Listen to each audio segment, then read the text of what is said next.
Frankfurt, Alemania. En el corazón de un gueto judío, de una sociedad marginada, la economía está por los suelos. En medio de las sombras aparece una familia que brilla como un faro de luz, los Rothschild, quienes germinarían a partir de la venta de monedas y más tarde serían tentados por suculentas transacciones bizarras y el contrabando. Aquí no hay reglas, solo dinero, poder y controversia. Y por si fuera poco, les persigue la sombra de sus raíces, la endogamia. Así que no son una familia cualquiera. Prepárate porque no vas a creer lo que estás a punto de ver. Ellos son la familia Rothschild. La familia Rothschild, envuelta en misterio y poder, ha sido durante mucho tiempo objeto de teorías de origen conspiracionista. Originarios de Frankfurt, Alemania, los Rothschild han sido prominentes banqueros de la realeza, dinastía que domina el mundo desde las sombras. Se les atribuyen tantas cosas como fiestas extravagantes y rituales enigmáticos. Pero, ¿qué hay de cierto en todo esto? Mayer Amschel Rothschild, el patriarca de la familia, nació en 1744 en un gueto judío en Frankfurt. El apellido Rothschild proviene de un antiguo escudo rojo familiar, donde en alemán Roten se traduce como rojo y Schild como escudo. Tras convertirse en adulto a los 13 años y mudarse a Hannover, Alemania, Mayer Amschel Rothschild se integró en el banco de Samuel Oppenheimer. Nada que ver con la película del 2023. Desempeñó un papel crucial en una época en la que los bancos no operaban como en la actualidad, otorgando créditos de dudosa procedencia a uno que otro despistado. En aquel entonces, los bancos no se ocupaban de hipotecas o fondos especulativos, sino que servían principalmente para guardar y prestar dinero a nobles y príncipes. En un contexto donde las guerras eran costosas y el Sacro Imperio Romano Germánico se encontraba dividido en numerosos territorios, los bancos como el de Oppenheimer desempeñaban un papel fundamental en la economía de la época. En el fragmentado y dividido imperio, con una multiplicidad de reinos y principados, las distintas monedas circulaban libremente. En este contexto, Mayer Amschel se sumergió en el arte de evaluar el valor de las monedas, incluso aquellas de la Edad Media, y en intercambiarlas por billetes y pagarés. Durante su estancia en Hannover, también se familiarizó con un mercado emergente que eventualmente enriquecería a toda su dinastía: los bonos.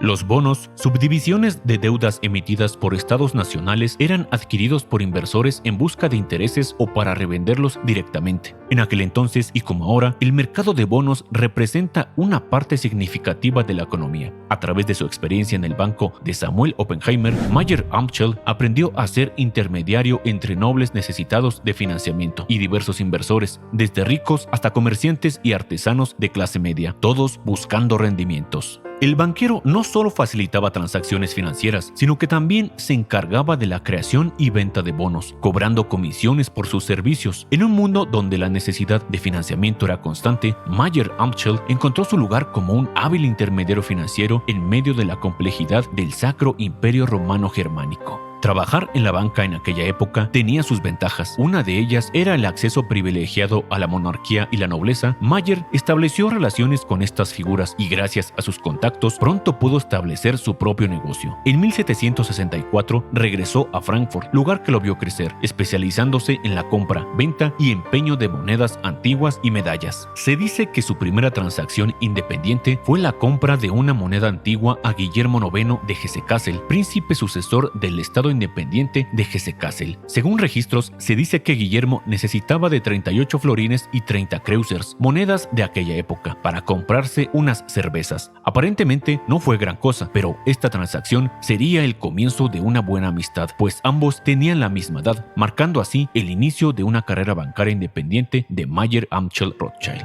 La conexión de Guillermo IX no solo le proporcionó una valiosa red de contactos, sino que también acceso a una vasta colección de monedas raras y medallas. Se benefició de que Guillermo IX no solo fuera heredero de Hesse-Kassel, sino también del Landgraviato de Hesse, una de las provincias más ricas del Imperio Germánico. Con una considerable riqueza y un poderoso ejército de mercenarios, Hesse-Kassel se convirtió en un pilar económico dentro del imperio, con la bizarra venta de soldados como una de sus principales fuentes de ingresos. Esta conexión sería crucial más adelante en la historia, incluso durante la derrota definitiva de Napoleón en Waterloo.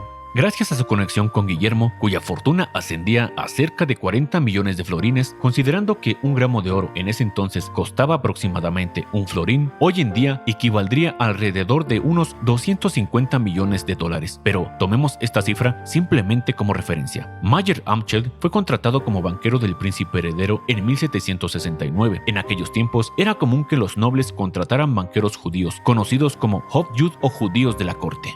En 1770, Mayer Amschel Rothschild contrajo matrimonio con Gudle Schneiper, una joven de 17 años, nada casual que fuera hija de otro judío de la corte, con quien engendró nada más y nada menos que 19 hijos. Sin embargo, debido a la alta tasa de mortalidad infantil de aquella época, solo 5 hijos y 5 hijas sobrevivieron. Los varones fueron Amschel, Salomón, Nathan, Carl y James, nombres que cobrarían importancia más adelante. Los de las mujeres, Janet, Isabella, Babette, Julie y Henriette no tanto. En adelante veremos los porqués, pero ya te estarás dando una idea. Mientras criaba a sus hijos y administraba las finanzas y propiedades de Guillermo, Mayer Amschel expandió su colección de monedas. Para 1780 ya era medianamente rico, pues esta colección ya tenía un valor estimado entre 2.500 y 5.000 florines, incluyendo monedas alemanas y antigüedades de la época clásica, como monedas griegas y romanas. Con esto, Mayer empezaba a consolidar su riqueza en la próspera ciudad de Frankfurt. Mientras Mayer acumulaba riqueza a través de las comisiones y salarios que recibía del príncipe heredero, su familia crecía y su posición financiera se fortalecía. Para 1787 ya era considerablemente rico, pero por su situación de judío solo podía adquirir propiedades en el Judengasse, una calle donde residían unas 5.000 personas en condiciones de hacinamiento. Sin embargo, tras haber acumulado suficiente capital, pudo comprar una casa en el centro del gueto, pagando tanto como lo habría hecho por un palacio en el campo alemán. A lo largo de los años, la riqueza de Mayer Amschel siguió aumentando. Su reputación como anticuario le permitió otorgar pequeños préstamos y recibir depósitos de clientes, convirtiendo gradualmente a su familia en una institución bancaria. Para 1798, en casi 10 años, el capital de la firma Rothschild ascendía a los 108.504 florines. En este momento, el hijo de Mayer Amschel, Nathan, se trasladó a Manchester, Inglaterra. Poco después, en 1803, estallaron las guerras napoleónicas, un conflicto que enriquecería enormemente a la familia Rothschild y que avivaría diversas teorías conspiracionistas en torno a ellos. El ascenso de su fortuna. En 1803, el Reino Unido declaró la guerra a Francia, dando inicio a las guerras napoleónicas, un conflicto que formaba parte de la Segunda Guerra de los 100 años, un periodo de intensos enfrentamientos entre Francia e Inglaterra a lo largo de aproximadamente un siglo. En ese momento, Nathan Rothschild se encontraba en Inglaterra, el epicentro de la revolución industrial, donde la tecnología de telares mecánicos impulsados por vapor estaba en pleno auge. Aprovechando este auge industrial, Nathan se convirtió en un comerciante textil en Manchester, curiosamente capital de los telares mecánicos. Sin embargo, pronto descubrió un negocio aún más lucrativo en medio de la guerra: el contrabando. Mientras tanto, en Frankfurt, Mayer continuaba administrando la riqueza del príncipe Guillermo y extendiendo préstamos cada vez más importantes a otros principados y reinos. Para su ventaja, Guillermo era el príncipe más rico al otro lado del río Rin, y cualquier estado que necesitara financiamiento debía acudir efectivamente a los Rothschild, quienes creaban bonos de deuda y los vendían al príncipe, creando así un círculo interno de beneficios. En su papel como intermediario financiero, Mayer Amschel cobraba comisiones por las transacciones y por el traslado y almacenamiento del oro. Sin embargo, el príncipe Guillermo era conocido por su astucia financiera y su fobia hacia los franceses. Durante la Revolución Francesa, las tropas de Jean-Baptiste Kleber habían bombardeado Frankfurt, lo que llevó al príncipe a no dudar en apoyar la guerra de Inglaterra contra Francia a cambio de dinero y mercenarios. Sin embargo, la alianza con Inglaterra no resultó como se esperaba. Guillermo tuvo que exiliarse y en noviembre del mismo año, el general francés Joseph Lagrange dormiría en su palacio. Ante el peligro de perder todo su patrimonio, se difundió el mito de que Mayer Amschel cavó entre la tierra con una pequeña pala para ocultar los tesoros del príncipe. Sin embargo, el historiador Niall Ferguson desmintió esta versión, argumentando que fue una estrategia de los propios Rothschild al pagarle a editores de enciclopedias y de periódicos para mejorar su imagen de honestidad y compromiso con sus clientes. Según Ferguson, la verdad es menos romántica. Otro amigo de Mayer Amschel, Buderus, habría trasladado gran parte de los títulos y billetes ante la llegada de los franceses. Esta versión sugiere que, más que un acto heroico, fue una maniobra pragmática para proteger los activos financieros del príncipe Guillermo. Mientras tanto, en Hesse-Kassel, la situación fue resuelta de manera más sencilla. El general Lagrange aceptó un soborno de 260.000 francos para hacerse de la vista gorda respecto al oro, billetes y bonos del príncipe Guillermo. Entretanto, en Inglaterra, Nathan Rothschild abandonaba el negocio textil para adentrarse en el sector bancario. Abrió su propia casa de cambios de letras internacionales en Londres. En aquel momento, Napoleón había impuesto el bloqueo continental al Reino Unido, excluyéndolo de todo intercambio comercial en el resto de Europa. Para algunos, esto representaba un gran problema, pero para los Rothschild era una oportunidad para el contrabando. Se dice que utilizaron el alfabeto hebreo para escribir en alemán, lo que les permitiría comunicarse de manera secreta entre ellos.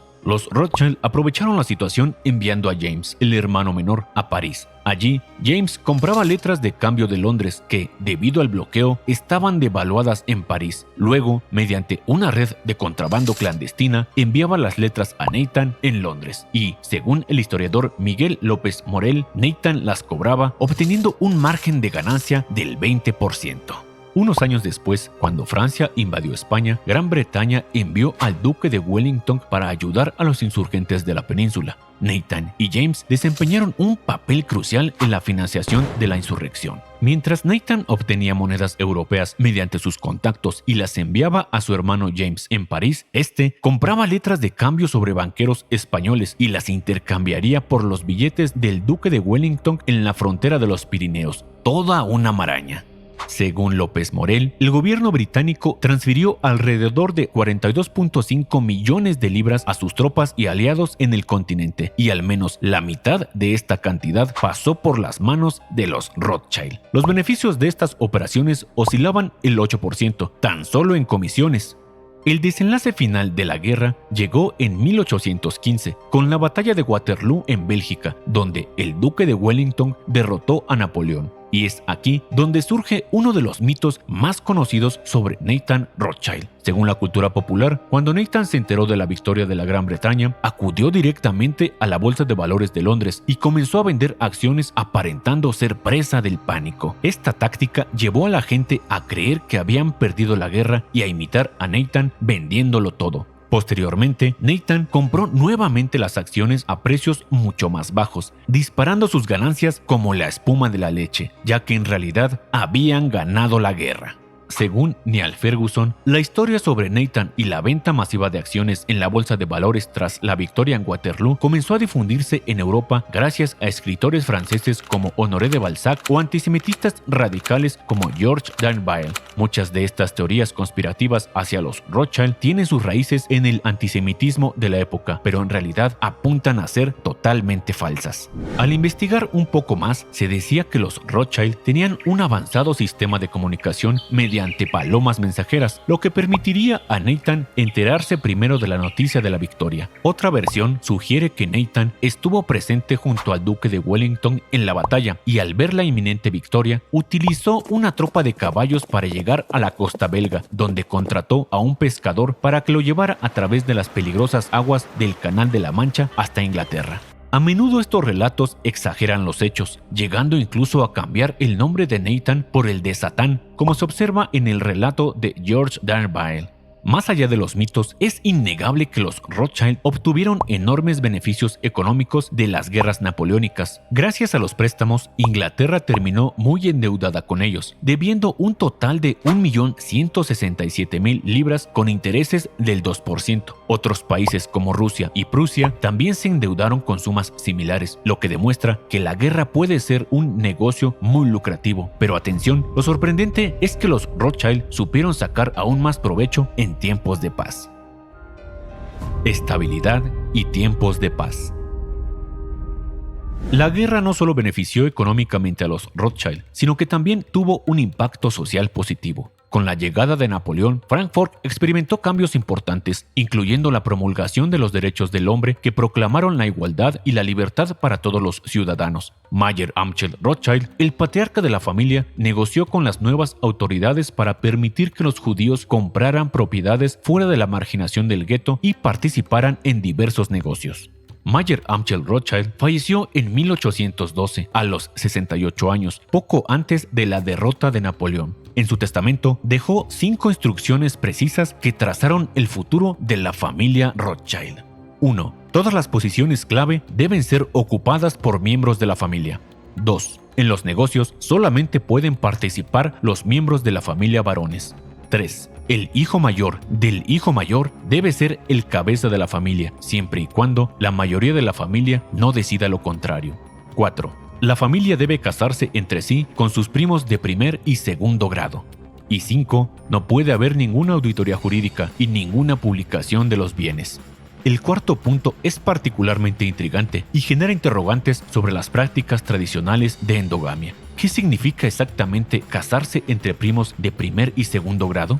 ¿Acaso la familia Rothschild pretendía imitar las antiguas dinastías faraónicas de Egipto? No cabe duda de que las disposiciones del testamento ofrecen una visión intrigante de la estructura y los valores familiares de los Rothschild de aquella época.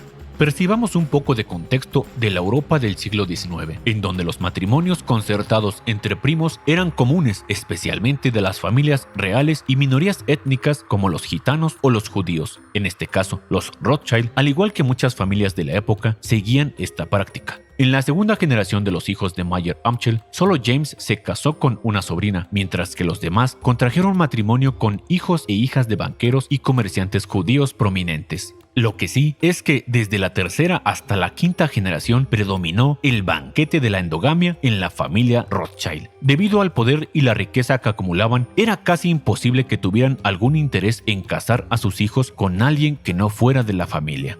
Así, cada uno de los 5 hijos de Mayer se estableció en una ciudad europea: Amschel en Frankfurt, Salomón en Viena, Nathan en Londres, Carl en Nápoles y James en París. Esta distribución se representa simbólicamente como las 5 flechas del escudo de los Rothschild. Con esta dispersión geográfica, los banqueros Rothschild tenían una ventaja estratégica sobre sus competidores, ya que mantenían una red de informantes entre las diferentes casas. Esto les permitió realizar arbitrajes, aprovechándose de las variaciones de precio de los activos en diferentes mercados. Los Rothschild valoraban especialmente la información. Establecieron un eficiente sistema de correos privados que incluso brindó servicio a la reina de Inglaterra. Los 5 hermanos se respaldaban mutuamente para superar crisis financieras, realizando transferencias entre ellos según las necesidades del momento, siguiendo el lema "hoy por ti, mañana por mí". Un factor crucial en el éxito bancario de la familia fue su participación en la creación del mercado de deuda pública internacional. Nathan Rothschild propuso al gobierno británico emitir bonos en Londres, pero permitiendo que los inversores adquirieran títulos en las principales capitales europeas. Esta emisión en libras a un cambio fijo, facilitada por los bancos Rothschild, estandarizó el mercado de bonos en toda Europa, ya que anteriormente los inversores estaban limitados a comprar bonos solo en sus respectivos países, pero con los Rothschild podían utilizar su moneda nacional para adquirir bonos extranjeros y realizar transacciones internacionales.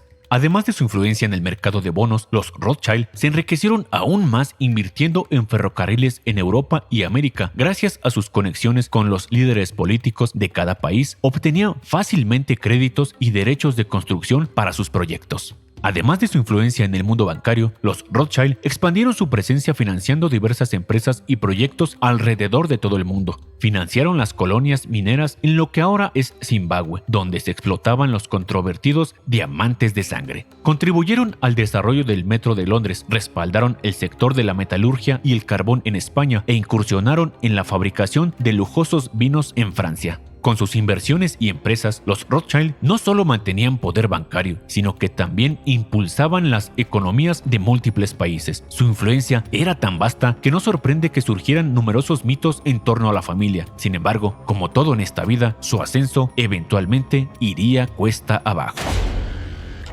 La caída de los Rothschild. La sede de los Rothschild en Viena logró resistir la caída del Imperio Austrohúngaro tras la Primera Guerra Mundial, así como la crisis mundial de la Gran Depresión. La verdadera prueba de fuego llegó con la ascensión de los nacionalsocialistas en Alemania y el fascismo en Italia. Los Rothschild se convirtieron en un blanco de persecución. La mayoría pudo escapar a los Estados Unidos y al Reino Unido para salvar sus vidas. Sin embargo, Louis Rothschild, el último representante de la dinastía austriaca, no corrió con la misma suerte, ya que fue apresado por los nazis mientras intentaba escapar de Viena. El rescate exigido alcanzaba la astronómica cifra de $21 millones, convirtiéndolo en el secuestro más caro de la historia. Ajustado por la inflación y tasa de cambio actuales, equivaldría a unos $460 millones. Se dice que durante su cautiverio logró impresionar a Heinrich Himmler, líder de las escuadras de Adolfo Hitler, quien mejoraría sus condiciones como prisionero, aunque en realidad permaneció detenido en un hotel de Viena hasta su liberación. La tragedia no se limitó a Luis. Isabella Rothschild fue atrapada en la Gestapo en Francia y falleció por tifus en un campo de concentración. El resto de la familia fue testigo de la confiscación de sus propiedades, el saqueo de sus pertenencias y la venta forzada del banco de la rama austriaca por un precio irrisorio. La idea de que los Rothschild son un clan secreto judeo-masónico que controla el mundo desde las sombras parece ser más una construcción de teorías conspirativas que una realidad. Si bien la familia Rothschild ha tenido un papel significativo en la historia financiera y económica de toda Europa, especialmente en los siglos XVIII y XIX, su influencia ha disminuido con el tiempo. La Segunda Guerra Mundial fue un gran golpe para la familia. Se dice que al día de hoy aún intentan recuperar obras de arte y objetos familiares, además de que su actividad bancaria se ha reducido considerablemente. Y bien, es momento de responder. ¿Es verdad que los Rothschild son un clan secreto judeo-masónico que domina el mundo desde las sombras? Ciertamente la respuesta es que no. Pero atención, que siguen vigentes. Las sedes de Nápoles y Frankfurt cerraron incluso antes de la Primera Guerra Mundial, y aunque los linajes franceses y británicos continuaron sus actividades financieras, no han tenido el mismo peso e influencia que en el pasado. Es cierto que la familia Rothschild sigue involucrada en inversiones y financiamiento de proyectos, pero su poder no es tan omnipresente como algunas teorías conspirativas lo sugieren. Un proyecto destacado en el que la familia Rothschild ha estado involucrada en el establecimiento del Estado de Israel, especialmente a través de Edmond Rothschild de la dinastía francesa, quien compró tierras al Imperio Otomano para ser pobladas por judíos. Fue a partir del año 2003 cuando las ramas inglesa Rothschild & Company y la francesa Edmond de Rothschild Group se volvieron a unir formando el Rothschild Group. Al combinar los activos manejados por estas compañías, el capital total apenas alcanzaría la cantidad de unos $18.000 millones. Si bien esta cifra es significativa, no se acerca a las exageradas cantidades que circulan en algunas teorías conspirativas de la web, como los mencionados $500 trillones, los cuales carecen de respaldo creíble. De hecho, muchas de las teorías conspirativas que rodean a los Rothschild carecen de fundamentos sólidos y se basan más en especulaciones y narrativas sensacionalistas. Eventos extraños como la fiesta que ofrecieron en los años 70 en el castillo de Ferrières en Francia, con su iconografía extravagante y surrealista, han contribuido a nutrir estas teorías. Lo más osado de todo esto es que en algunas noticias se comenta que en aquella fiesta se utilizó iconografía masónica barata, y no vamos a negar que fue una fiesta bastante surrealista y siniestra, en donde la mujer que aparece con la cabeza de un ciervo con cuernos que llora diamantes es nada más y nada menos que Marie-Helene de Rothschild, una de las imágenes más controversiales del internet y quien fue la primera mujer no judía en casarse con un Rothschild. Fue así como, a partir de esta fiesta, donde surgiría la teoría de que en realidad era una reunión para decidir el destino del mundo como lo solían hacer los Illuminati desde tiempos arcaicos. Como dato bizarro, hasta se ha llegado a decir que se alimentaban de bebés, y vaya que con todas estas imágenes de aquella fiesta pudiera aparentar ser un dato fidedigno, aunque en realidad no sea así. Las conspiraciones generalmente son solo eso, confabulaciones o chanchullos populachos. Y vaya que es cierto que la historia de los Rothschild es fascinante y está llena de eventos reveladores en el mundo financiero y económico, pues han influido fuertemente en el transcurso de la historia de los últimos siglos, al igual que otras familias prominentes como la familia petrolera de los Rockefeller o la familia de banqueros de los Morgan, que sin duda han dejado un legado que ha impactado en la historia moderna.